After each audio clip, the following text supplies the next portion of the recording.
Welcome to the Outdoor Biz Podcast, your home for inspiring conversations with outdoor insiders.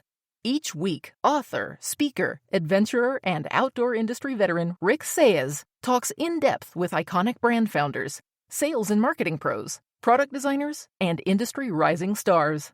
Listen in when Rick's guests offer actionable advice to land your ideal industry gig and grow your outdoor career.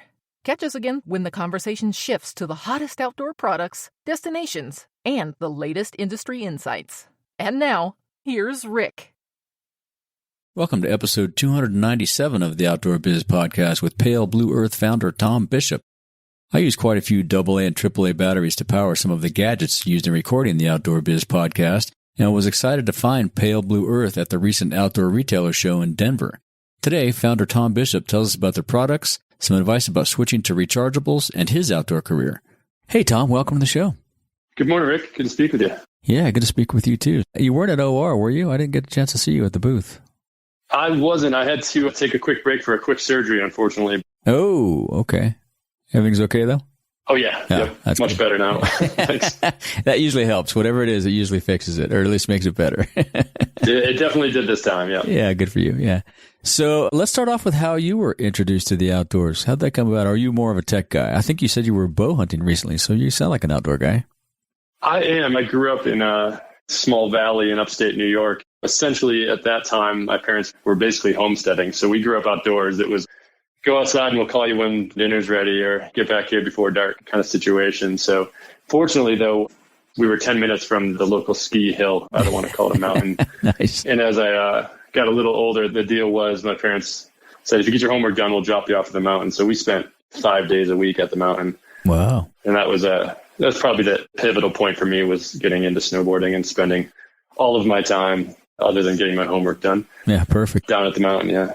I'll bet you learned a lot of other outdoor-related skills, though, homesteading, right? I mean, did you guys actually building a home and all that stuff?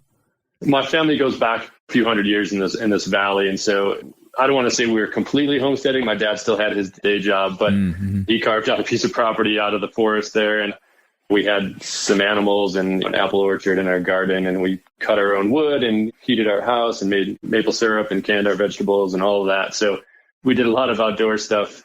Learning how to run a chainsaw and drive a tractor and those sorts of things were par for the course. And axes and all that stuff. Yeah, good for you. Oh, yeah. That's awesome. So out of that experience growing up, how did you get into product development and supply chains? The true story was I wanted to go to school in Vermont, and I looked around in Vermont and said, what's the best school I can get into? And ended up going to a college in Vermont that had a good physics program, let's say, and a good friend of mine convinced me that I too could survive the physics curriculum despite my struggles with Physics 109. And I took up the physics program there and then went into material science after that. And, physics and material science, they meet in a lot of different ways and aspects and details. And so it was a natural transition at that time, as I didn't have a career path kind of figured out by the time I got out of school. I said, well, let me just go to grad school and that'll give me a couple of years to think about it. And so material science made sense after that. And so that's kind of how I got into the technical stuff. How about the supply chains part? How did that come about?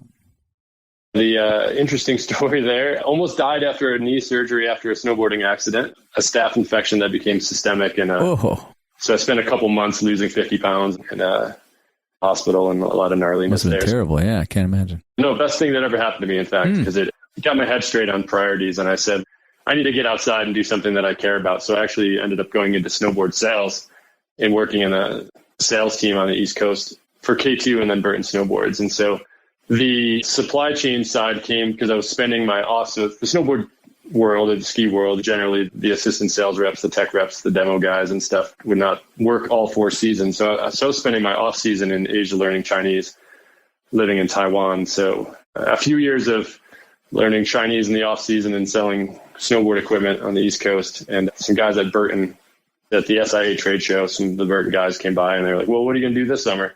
I said, I'm going to move to Shanghai. And they said, oh, this is perfect because we're moving manufacturing out of Europe and starting a lot of manufacturing in Asia. And we just opened a factory in Shanghai and we're looking for somebody. And so I had a technical background, was learning Chinese, and yeah, it was perfect timing. One of those conversations you never expect will happen. And then And then I found myself working for my dream company and having to live halfway around the world to do that.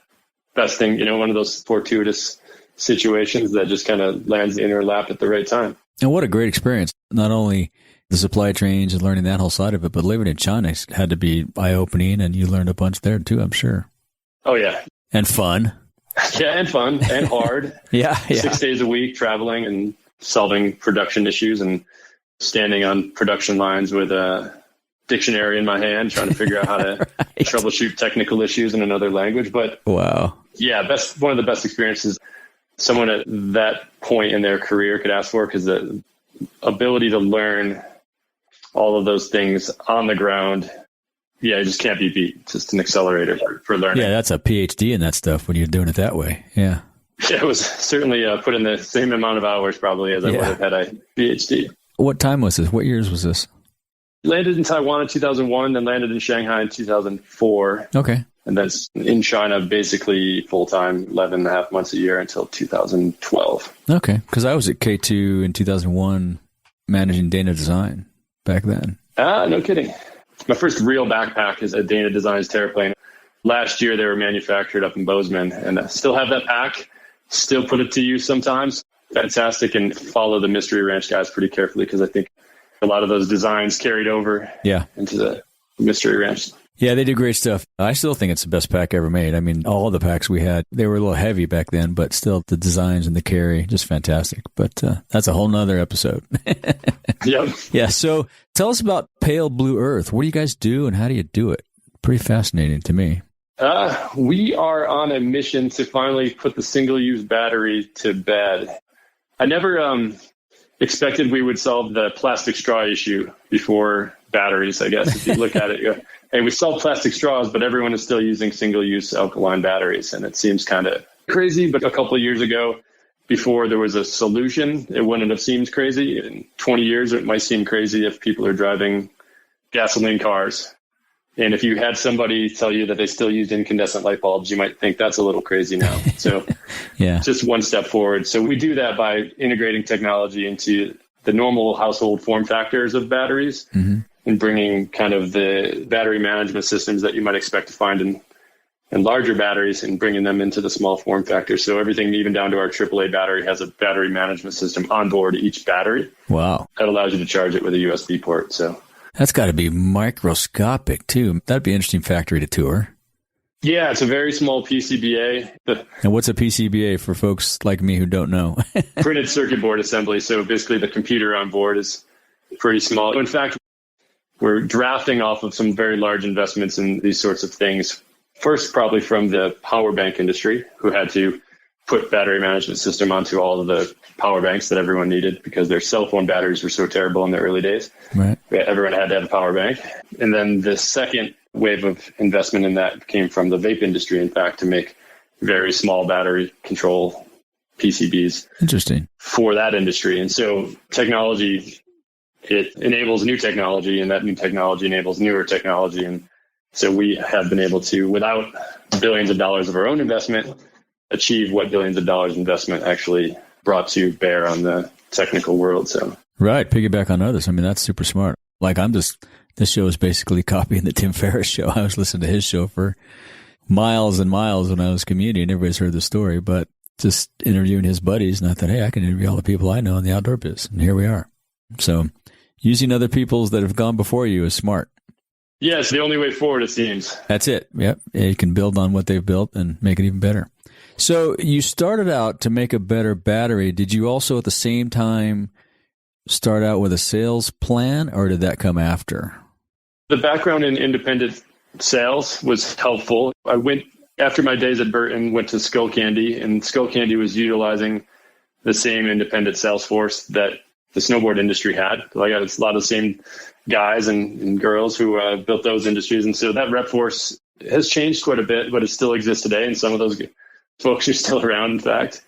And so we knew we could access a lot of those resources as we grew, but we also knew, based on experience with consumer electronics companies that we worked for, let's say, that the digital space was going to work for us. There's some math that goes into viability in digital marketing, but we knew that that was going to work as a channel And there's a few other sales channels that we knew that the battery world would welcome us into, including the international space and B2B and those sorts of channels as well. And so from the get-go, knew that there was viable sales channels, and it came down to testing those channels and aligning the right resources and seeing which ones were going to lead the charge and which ones were going to, sorry for that bad pun, the battery puns seem to write themselves. So we had to figure out which channels were going to be the most productive early on and which ones were going to take a little more building. And so we've been down that path now for a few years. And do you do basically all the channels now, or are you selectively just in B2C? And we haven't cracked the nut on B2B so much yet. Well, we're working on that, but the digital direct has been very good from day one. Mm-hmm. International has been growing very strong this year. We've got a number of consumer electronics, brand building consumer electronics distributors around the world. I think we're up to about 10 countries now. I should check that number. And retail, we're in a number of small retailers and talking some larger retailers. And so the small retailers are a good place to test your messaging and your POP and displays and things and find out how the customers react to it in store, where you have less of an opportunity to tell a story. Right. And a lot of different, I mean, you probably have an opportunity in all the different retail channels, and there's quite a difference in how specialty outdoor works versus consumer stores, drugstores, electronic stores. There's a whole other sales force and learning curve there, I'll bet. Yeah, the number of channels that currently sell batteries, let's say, it's almost all of them. It literally is almost every channel you can think of. And so we've got this large master spreadsheet of all the different places we could sell to or through. It becomes a prioritization exercise. But being that we're here in Park City and we're born in the outdoors kind of company, we're first and foremost wanting to speak to customers where they are having outdoor type activities and adventures, knowing that if you use our batteries in your headlamp, you're probably still going to use them at home as well, but it's a more interesting, inspirational place to build a brand around outdoor activities and getting outside. So you're right. That active lifestyle, everybody uses batteries for something these days. And I think those folks are also a little more inclined to be open to the message of using rechargeable batteries too. So that helps. Yeah, certainly the sustainability aspect of the product is fairly undeniable. And I think this is the hard challenge that we have as we go into retail. You've got a performance story of lithium over like nickel metal hydride and those old chemistries. You've got the convenience of the USB. You've got a real value story of, hey, if you can use this 1,000 times and you can save 999 alkaline batteries, that's a lot of savings. But the sustainability story is, of course, super important just to reduce the amount of waste we're all producing. Yeah, exactly. So are there any entrepreneurs in your family, or are you the first guy to embark on a sales business? This is a good one to give my mom some credit. Oh, cool. All right. Awesome. My mom has owned a small business for, I think, 45 years probably now. And so credit to her for doing that. And so she'll be stoked to get a shout out, I'm sure. But she certainly juggled that while taking care of us. So you guys obviously make batteries. I was looking at your website too. It looks like all the sizes too, from AAA all the way up to the 9-volt guys. Any other products you're working on that you can talk about without giving away any secrets? Yeah, there's a lot of batteries, strange form factors that most people don't bump into that we're working on. The 18650s and CR123s and all of these. So there's obviously more form factors to launch. We've got most of our bases covered when it comes to the types of batteries that we do now. The next challenges are to increase capacity, to increase the charging speed, to ever improve the convenience of the batteries, their performance. And so we'll keep working and launching on those. In fact, today we just launched our higher capacity AAA, where we increased the capacity of our AAA battery by nearly 70% over our previous one. So those sorts of incremental improvements will be meaningful to customers as we try to convert the whole world away from alkalines. But we are working on some other accessory type products to kind of round out the product offering and allow people who are really passionate about us to at least represent the brand in their activities as well. But the core of the company will remain around all of the battery products, but some accessories would be good. People are very excited about what we're doing, and we're happy to have them represent. Yeah, like I said, I was super excited about India, and I'm sure there's going to be a lot of energy and effort that goes into as you expand and increase distribution, just ramping up that whole supply chain, which you have experience at. That's a big behemoth too, I'm sure. It is. Fortunately, with all my years overseas and my co-founder, who's a British fellow, lives in Hong Kong and does consumer electronics, product development, manufacture. We've got a whole team of people on the ground that really make this possible. That's a strategic advantage of ours, in fact. So that's great, yeah. So what was the response at that OR show? Was that your first OR show? I haven't seen you guys there before. It was, yeah. I wandered around OR just after COVID started, after leaving CES. And that was a terrible time to be doing trade shows, I suppose, but I survived. So I was at the shows talking to folks back then. But yeah, this was our first booth at OR. It was good. It was a smaller show. With COVID and everything, it seemed to be more of a regional show. Mm-hmm. Yeah, it didn't have the traffic, but I'm sure you had some pretty good meetings with the people that were there. Oh, yeah, we got a lot of follow-up from that meeting. And at this stage, anyone who's interested, we have the time to talk to them and kind of develop those opportunities and relationships. And so, in fact, we're still working on all of the fallout almost a month later. So. Yes. Yeah, me too. I'm still catching up with people to come on the show. It's funny how that just process, once you get home and get into the day-to-day, the work just expands to fill the time, right? Indeed. Never ending. So we talked about your current sales process. So it seems like everyone has a drawer or box or canister or something of new or used batteries. What's your advice for all of us who haven't made the switch to rechargeables? Do it tomorrow? Of course I'm going to say do it tomorrow. I would evaluate your uses. Like if you're just using batteries in like your TV remote and those batteries only get changed once every 2 years, just from a value perspective, it might not be worth investing in what are relatively expensive type rechargeable solutions because you're not going through that many batteries. Mm-hmm. And you might have enough batteries in that drawer or box or bin or bag or whatever.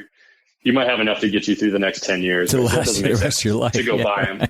Right. But if you're like me and you got a couple of kids and batteries are more important than ever at this stage of life, it seems. Yeah. You're going through a lot of batteries. I would first say like the batteries that you have that are not used, there's no reason to throw those away or recycle them as they are. Maybe there's an opportunity if you really wanted to move away from single use into rechargeables, the opportunity might be to take those still good single-use batteries and give them to your local school or some charity where they can actually find use. If you're going to upgrade to rechargeables, put those to work somewhere, right?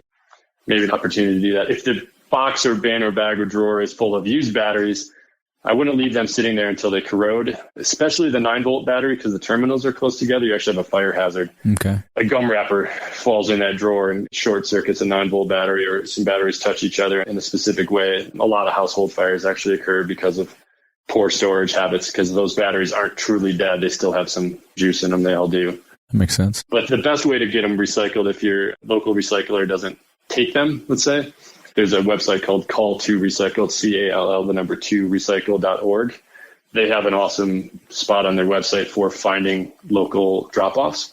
And some of those drop-offs will surprise you. There might be a grocery store or a Best Buy or somewhere. And they're currently the best aggregated source for locating a drop-off center where you can drop off the battery safely and know that they'll get taken care of and get to the right recyclers. So that's the best place. Oh, that's great. Yeah, thanks for that. We'll put that in the show notes. Yeah, I'm always struggling with that too because I still have, as a photographer, and I've got millions of AA, AAA batteries for all that equipment. So as I transitioned, and I'm still transitioning to reusable, rechargeable, what do I do with all these? So that's a big help. Thanks. Of course. And it sounds like you still get outdoors a lot. What outdoor activities do you participate in? I do almost anything that I can find someone to go outside and do it with. And some things on my own. Uh-huh. Snowboarding, of course, still a big part of my life. And here in Park City, there's something like 500 miles of single-use mountain biking trails. So a lot of mountain biking, fishing, fly fishing. With the kids, we do a lot of outdoor kids activities these days. Got into stand-up paddle. We've got a camper, and so we go camping and right on. Going to lakes and getting on a stand-up paddle has been very cool. How old are they? 7 and 4. Oh, okay, yeah, so they're perfect, yeah. Yep, and so that's been good. I mentioned bow hunting. I've been out climbing the mountains here a little bit the last few weeks, mostly getting great views of sunrises, bushwhacking. That's why they call it hunting. Bushwhacking around. Yeah. So your knee must be pretty well fixed. Yeah, well, I've had 3 knee surgeries in total now, but they're feeling good. They like to go uphill more than they like to go downhill. Oh, yeah. I had 4, so yeah, I've been there. Still going through it. Well, Park City is a good place if you ever need a 5th. There's some good skills out here. Yeah, well, I'm in Bishop, so we're down the road from Mammoth, so there's a couple good guys here too. Yeah, I finally got a really good guy here that he's taking care of me. But it's just, eventually, I think those of us that have these injuries at a young age, we're just destined to replace them someday. And as I get further north of 60, it's getting sooner rather than later where one of them's going to have to be replaced. So, oh well.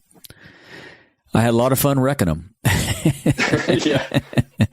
And do you have any suggestions or advice for folks wanting to get into the outdoor adventure biz? Oh, wow. Yeah. I mean, I took a circuitous route, right?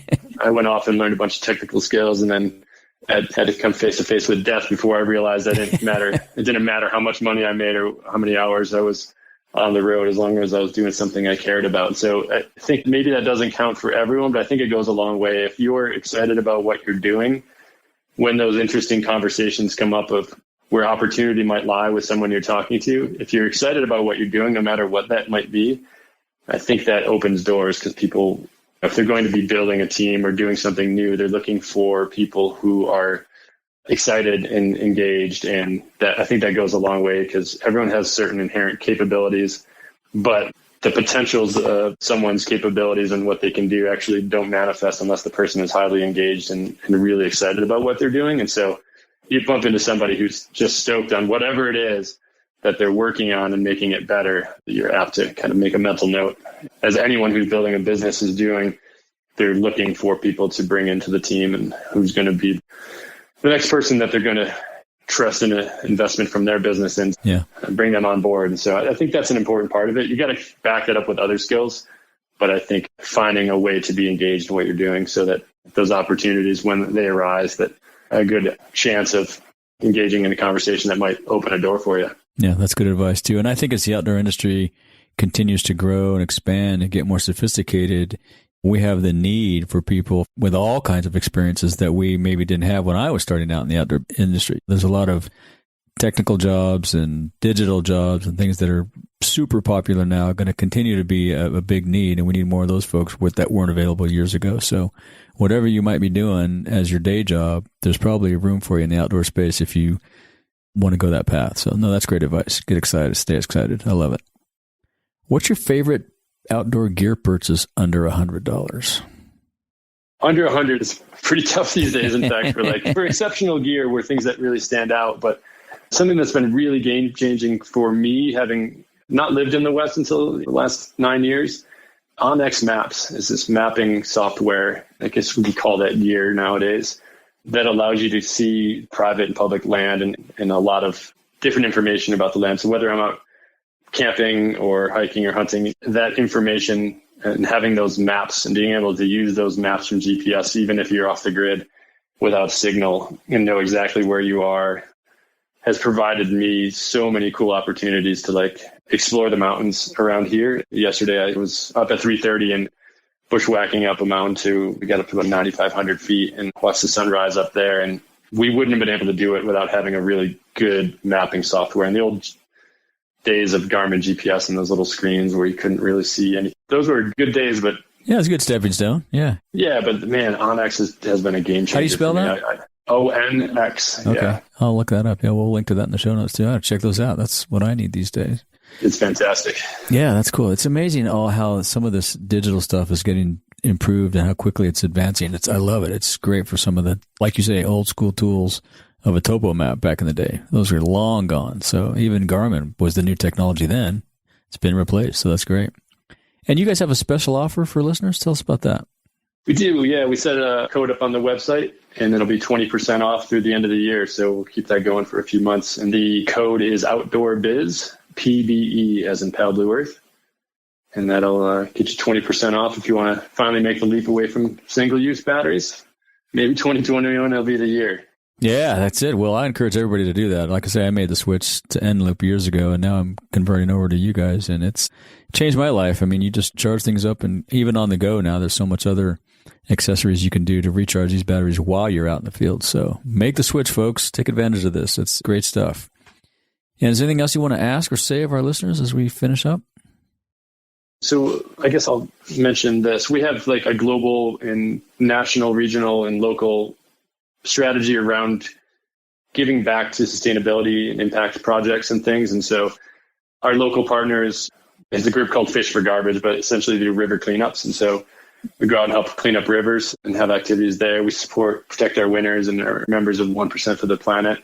I think there's everything that we can do ourselves to reduce the waste that we make. And then there's these other groups and organizations that are out there. And I think if each of us could just align ourselves with one of those, local or regional or national type things, or even global, and find some way to support, I think that'll have a real impact over time. I think that'll snowball. And so I kind of make it a part of my personal and business life now to find those opportunities and make sure that it's not a one-time commitment, but like an actual ongoing commitment to keep giving back in some form or fashion.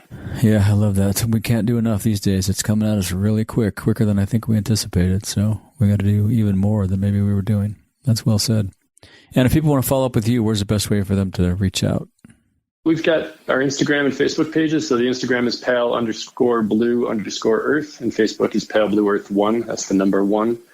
So you can catch us there, or go to our website and sign up for our emails. We won't abuse your inbox, but we'll send you important updates about what we're doing, and the email is a good place to keep up with us. Yeah, excellent. Well, we'll link to all that stuff in the show notes too. Well, Tom, it's been great chatting with you this morning. Thanks for coming on. Great. Thanks, Rick. I appreciate it. It's good talking to you. Yeah, look forward to meeting you at the next show. Indeed. Awesome. Thanks. Thank you for joining us on another episode of the Outdoor Biz Podcast. Be sure to visit our website, theoutdoorbizpodcast.com, where you'll find show notes with links to everything we talked about and more. Subscribe to the show on Apple Podcasts, Spotify, or wherever you get your podcasts so you'll never miss an episode. And while you're at it, if you found value in this show, we'd appreciate a rating on iTunes. Or spread the word and tell a friend about the show. That would really help us out too. Be sure to tune in every week. And thanks again for listening to the Outdoor Biz Podcast with Rick Saez.